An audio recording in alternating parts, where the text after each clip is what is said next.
by Andy Harris for Congress. The Jimmy Mathis Show is brought to you by Bread and Circuses. This is Talk Radio 680 WCBM and WCBM.com. The Jimmy Mathis Show starts now.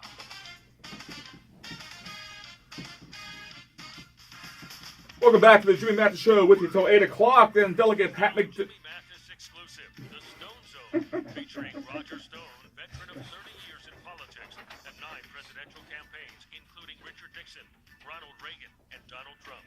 Here's Jimmy Mathis on Talk Radio 680 WCBM. I should just hand it over to Roger, because Roger is a much better broadcasting professional than I will ever be.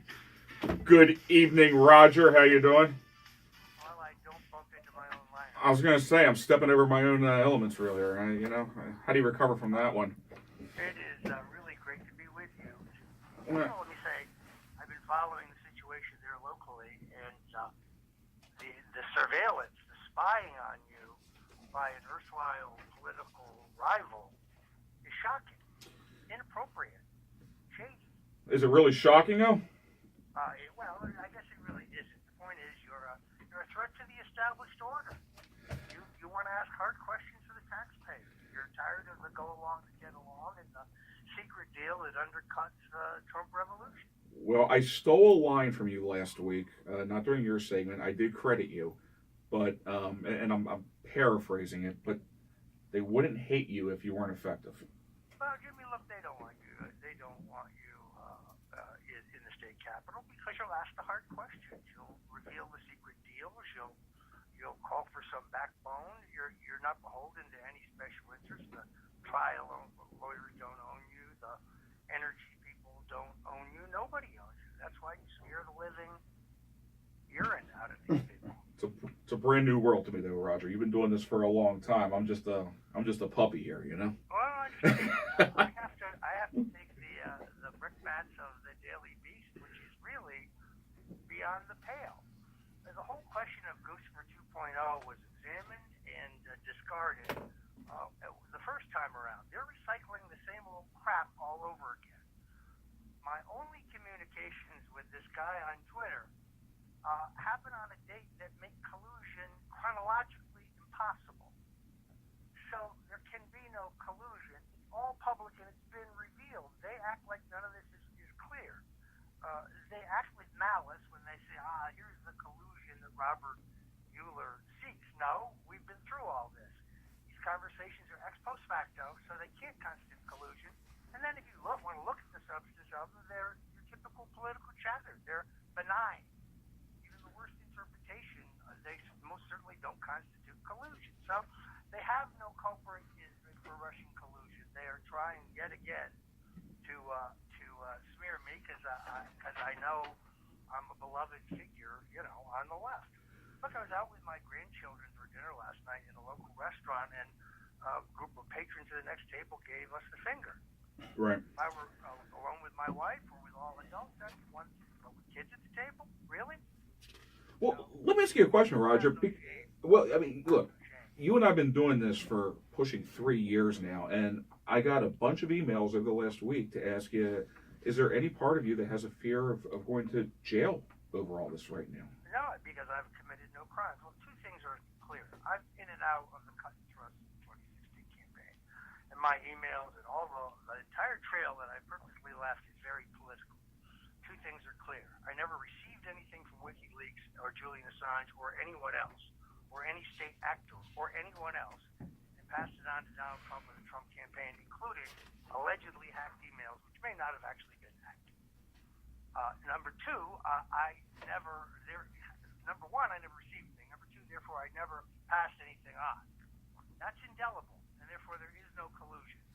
Nor did I receive that from any other source. So this is, and then Goosper 2 has to be readdressed because you see, it's invented to give you the following headline: Trump associate meets communication with Russian hackers.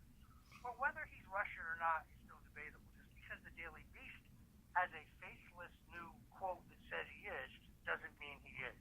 These people manufacture news. Right, Roger, but just... If you go to my website, I have a long counter theory in which case I don't believe he's a Russian. Sometimes in the mainstream media or the intelligence agency's interest, we believe things that are true, like Julian Assange is a Russian asset, which of course he's not.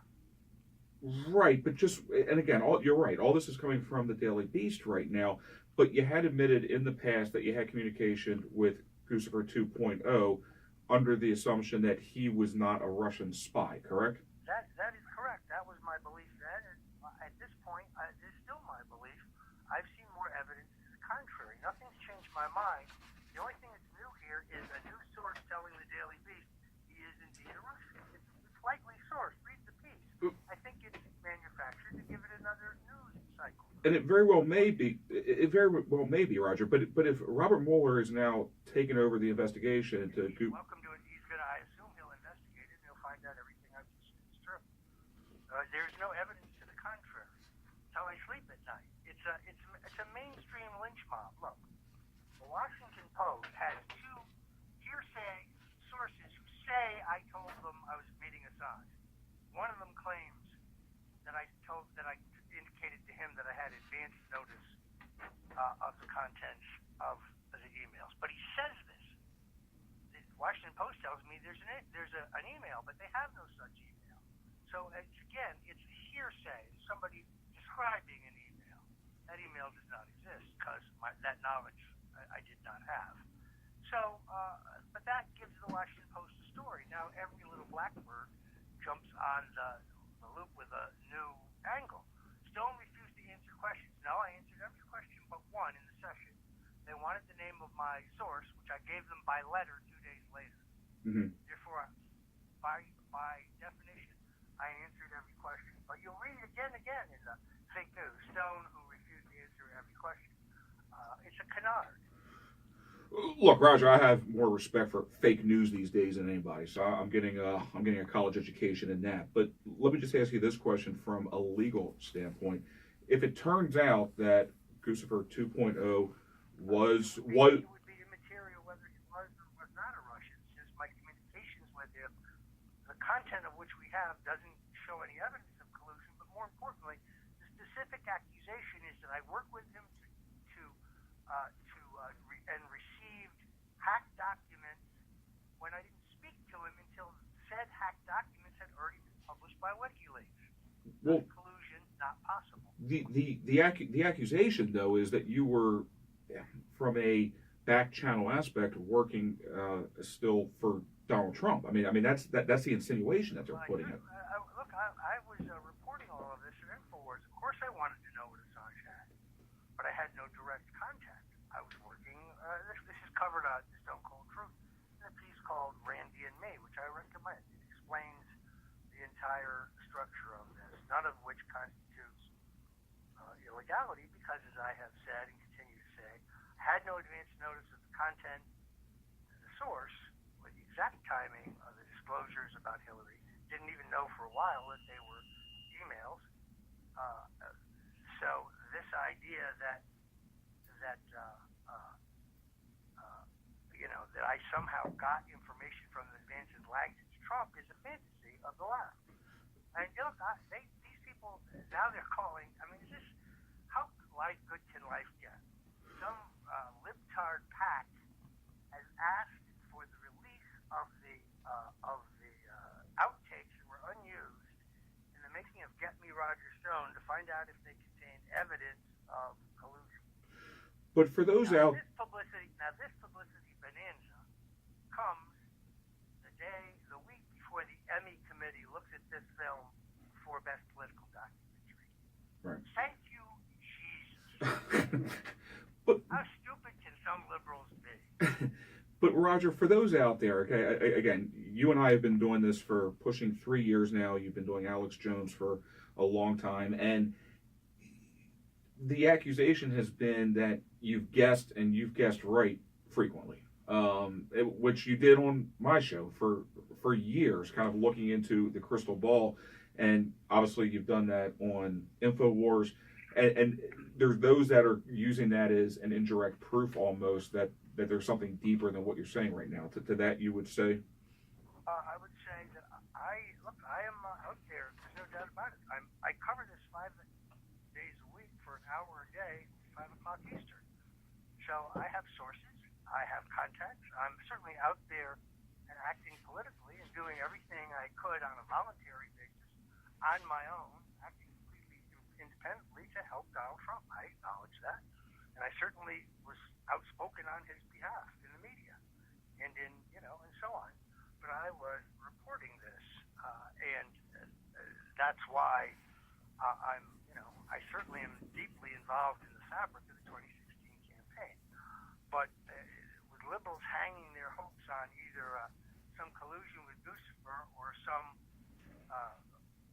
collaboration with WikiLeaks to take me down are kidding themselves, as they will learn. So the accusation that you were a back channel between Lucifer and WikiLeaks, chronologically impossible. and you would testify under oath in front of a congressional committee. Of course I would. I mean, there's a welcome examination of this by any fair-minded person, but it's not very difficult. I have published the entire exchange. The exchange is benign, but it's also dated. So if this is what you're hanging your head on is collusion, there is no other communication, by the way, in any other medium. So this is so benign that but I must say this, and I think it's important. A left-wing news site called me and asked me why I had direct messages with Lucifer, and I'd actually forgotten them. They're so benign. And I said, I thought I may have exchanged public tweets with him when he said things I agreed with or disagreed with, but I didn't think we'd had a private conversation. Then I looked it up, and we had. Right. It was innocuous. It's political fluff. It had to do with his being censored on Twitter, which I opposed. P.S. I would later be censored forever. So, that's my point. So finally, Roger. And I released it. So this is a recycle of fake news machine. CNN, MSNBC, Ari Melber. This guy is drooling. He hates me so much he's drooling. He brings on a young guy who worked as one of the directors of Get Me Roger Stone, a brilliant kid, Morgan Payne. He did a great job. Me on first night, he kind of traps him into saying, well, Stone spoke of meeting Assange. On the second night, he basically said, everything I'm saying is consistent with what Roger Stone is saying. He essentially admits that he's the one who wanted to go meet Assange. We talked about the theater of it, but I never thought it was a viable idea for his film. Would have been kind of cool, I guess. In any event, he destroys Melber on day 2. But on day 1, Melber, an attorney, saying this is legally significant. No, it's not. It's called hearsay, Melby. Ari, it's irresponsible for a member of the bar to think that's significant.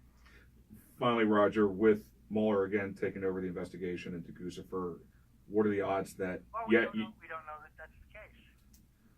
So, I mean, do you think that you'll be pulled back in front of Congress or in front of? There's no way of knowing. Any objective examination of the history of these things, they're very quickly resolved. If this is their allegation, this is really a fake news confection. There's nothing here. There's an enormous amount of disinformation. Washington Post opinion section. I can go through quite easily with a highlighter and pick out the lies. I'll probably comment on them soon. But it's the usual suspects. Salon, Slate, HuffPo, MSNBC, smug, arrogant little hipsters. The type of thing who are politically correct and think this is cool. Well, Roger, I am looking forward to having you in town the 14th. We got to get the details worked out, but it's basically the hate America crowd who don't like the fact that we are nationalists and we stand up for America, and we love what Donald Trump's doing to turn the system that they so cherish upside down. Well, Roger Stone, I always appreciate your time. You can hear Roger Stone every Saturday here on the Jimmy Mathis Show. Always a pleasure, Roger. Thank you very much. Great to be with you. Appreciate it. Thank you very much. Roger Stone for the Stone Zone. Roger is scheduled, we're still hammering out the details on it. Roger is scheduled to travel into Baltimore again for the second time. He's already been here once on April 14th. He will be out at Bread and Circuses, the title sponsor of the show. Steve and Martha always take care of us out there. It's the perfect place to have Roger. And when we were setting up getting Roger back in town, he insisted that we do it at Bread and Circuses again, located right off of the corner of Chesapeake and Delaware Avenue. Bread and Circuses, see, it's time to change the spot up a little bit because opening day is around the corner, which means spring is around the corner, which means the outside bar will be open around the corner. where you can catch the games outside, Tyrone. Yeah, and you know, anyone who goes up to Bread and Circus, and I really suggest that people go up there and try the Bloody Mary. I say this every week, you know, but it's worth saying it. Yeah, it is very good. Yeah, yeah. And I mean, the food is incredible. It's a great spot. You know, no pretension, no pinkies raised. No. Good food and good atmosphere. There's some news coming to Bread and Circuses in the near future that I can't talk about right now because I'm not sure if it's available for public release. We'll get to that soon. But also great for rehearsal dinners. It's located right in the heart of Towson. It is one of the most unique, comfortable, just cool restaurants that you're going to find. White tablecloth, reasonably priced. Plenty of parking. Yeah, I'm glad you brought that up, by the way, because people just think when you're in Towson, there's parking all over. There's a lot directly behind Bread and Circus. There's street parking that's readily available on the weekend, and it's directly across from the courthouse. It's like $2 to park in the parking garage, which is where I park. Right. I never take my own advice. I always say, if you go to Bread and Circuses, you got to try new things. I always get Mom's Chicken Salad, which is a lunch special, but try the seafood, try the steak. While it's still cold out, they got fireside dining. The bar is small, which I'm probably, Steve, I apologize. I'm probably talking out of school. I know Steve always wishes that he had a larger bar. It's a quaint bar. It's old school. It reminds me of like a Humphrey Bogart kind of scene. They're open till 2 a.m. When I say 2 a.m., I mean 2 a.m., not just the bar, the kitchen also. They just started a couple months ago, weekend brunch on Saturdays and Sundays. It is my only destination. See you out at Bread and Circuses. And please do not forget to tell Steve and Martha that Jimmy Mathis and or Tyrone, and in all fairness, or Rick Batts. Rick, Rick, like me, also only has Mom's Chicken Salad. So he's a creature of habit, right? Aren't we all? So we got to start thinking outside of our comfort zone a little bit. That is Tyrone Keys. I'm Jimmy Mathis. It is 7:24. You're listening to the Jimmy Mathis Show on Talk Radio 680 WCBM. My friends.